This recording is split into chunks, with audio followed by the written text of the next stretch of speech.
What are the Arizona Cardinals going to do with Haason Reddick? There was multiple rumors out there during the draft saying that the Arizona Cardinals were looking into moving on from Haason Reddick, looking to see if we can get some more draft capital during the draft process. We all know that that did not happen. He is still a member of the Arizona Cardinals currently. What does that mean for him?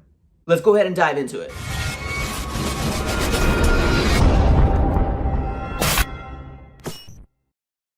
Ladies and gentlemen, we are back with yet another video of the Arizona Sports Fan. Thank you so very much for coming back, guys. I really do appreciate it. Now, today, what I want to go ahead and talk about is what are the Arizona Cardinals going to do with Haason Reddick? But before we go ahead and dive into it here, I wanted to go ahead and say, if you're new, please consider subscribing, guys. We are trying to hit 3,000 subscribers, hopefully by the beginning of this coming NFL season. I hope there's going to be one, but that's what our goal is going to be. Road to 3,000 subscribers here. You can go ahead and hit that post notification bell so you guys are aware of when the next video is going to be posted. Let's go ahead and dive into the topic of choice here. I feel like before we go ahead and get into it here, I feel like it's very important for us to go ahead and start from the beginning. Back in 2017, the draft was starting here. Now, we were picking 13th overall. This is the same draft that Trubisky went 2nd overall, and Patrick Mahomes and Deshaun Watson went back-to-back just before the reach of the Arizona Cardinals being on the clock. For our 13th overall pick, we went ahead and selected Haason Reddick, linebacker out of Temple. Now, I feel like this was a time where GM Steve Keim as well as Bruce Arians loved the idea of picking gems out of small schools. There was multiple different prospects still out there that is playing within the league right now. Prospects like Tre'Davious White, EB from the Bills, as well as TJ Watt, outside linebacker, playing for the Pittsburgh Steelers. And when they went ahead and picked him up, I was actually super surprised about it because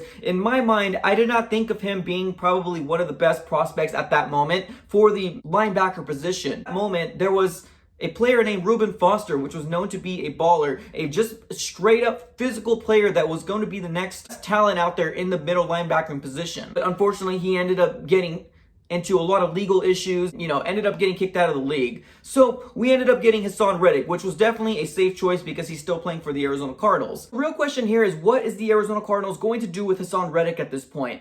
All we know is that they went ahead and declined his 5th-year option. He's going into the 4th year of his career with the Arizona Cardinals. Now, his stats has not been all that great. A total amount of sacks that he had with the Arizona Cardinals was 7.5. Now, there was one game that he really shined a lot, and it was last year's game against the Seahawks. Numbers, like I mentioned before, weren't all that great. Now, is that really Haason Reddick's fault? Was he put in the best position available? I might say, yeah, he just isn't a good player. But honestly, I don't think that he was really put in a great position. Coming out of college, his main position was outside linebacker. But what the Arizona Cardinals decided to do in 2017 is they wanted to put him on the inside. And because they thought he was going to be, this great athletic player, that he was going to be able to adapt to that role. But as of right now, if we're talking about him getting traded, 3 years into his contract, he didn't really work out that well in that middle linebacking role. I feel bad for Haason Reddick. He was kind of drafted at an unfortunate time. Haason Reddick, through his years of being with the Arizona Cardinals, has gone through 3 different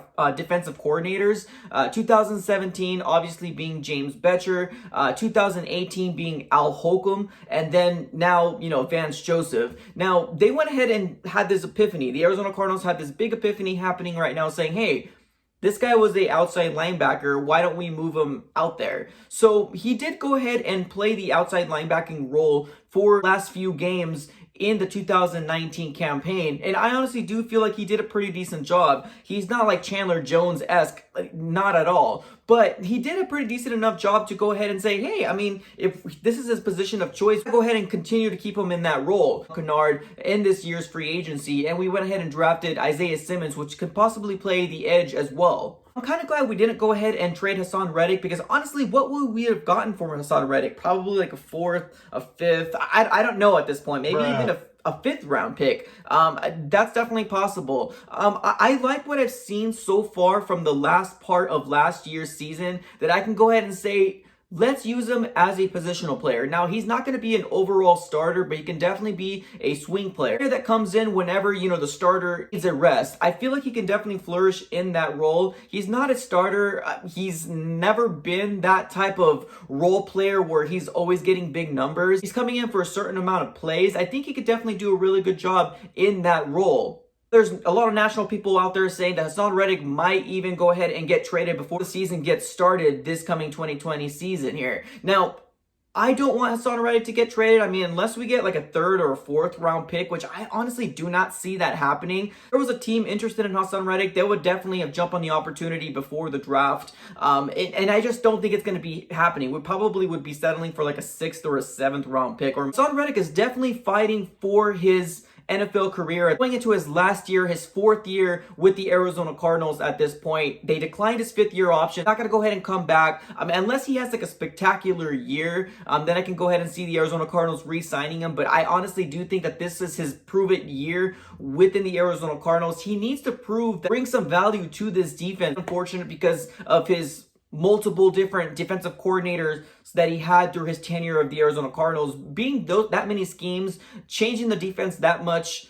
It's really hard to kind of go ahead and make sure that you know your role 100%. I say let's give Haason Reddick another year. I mean, we have him already signed. Let's see what he has. Let's see if he can go ahead and produce as a swing player, as a player that can come in to go ahead and give rest to those starters like a Devon Kennard or maybe like an Isaiah Simmons. I don't really know exactly what they're going to use for Isaiah Simmons, but I do think that Haason Reddick could definitely go ahead and prove some worth. If he can give us about 2-3 sacks through the 2020 season, I feel like, hey, that's a win. Go ahead and be a difference maker in any game to see if we can go ahead and win that specific game. So all I gotta say at this point is what you guys think. Definitely super curious to find out. Put it in the comments below. If you want to go ahead and just trade him out, definitely, let me know in the comments. What do you think we can go ahead and get for him? Put it all in the comments below, guys. Drop a like, and if you're new, please consider subscribing, guys. This is going to be a story that I'm really curious about following along, because he's a former first-round pick that's kind of seeming like a bust at this point, which is really unfortunate for me to say. I hate saying stuff like that because the bottom line is they're all people. They're all people trying to make jobs and be put in the best position to make their careers better in the NFL, guys. But definitely put it in the comments below. That's all I got for this episode. Thank you so very much. I'm out.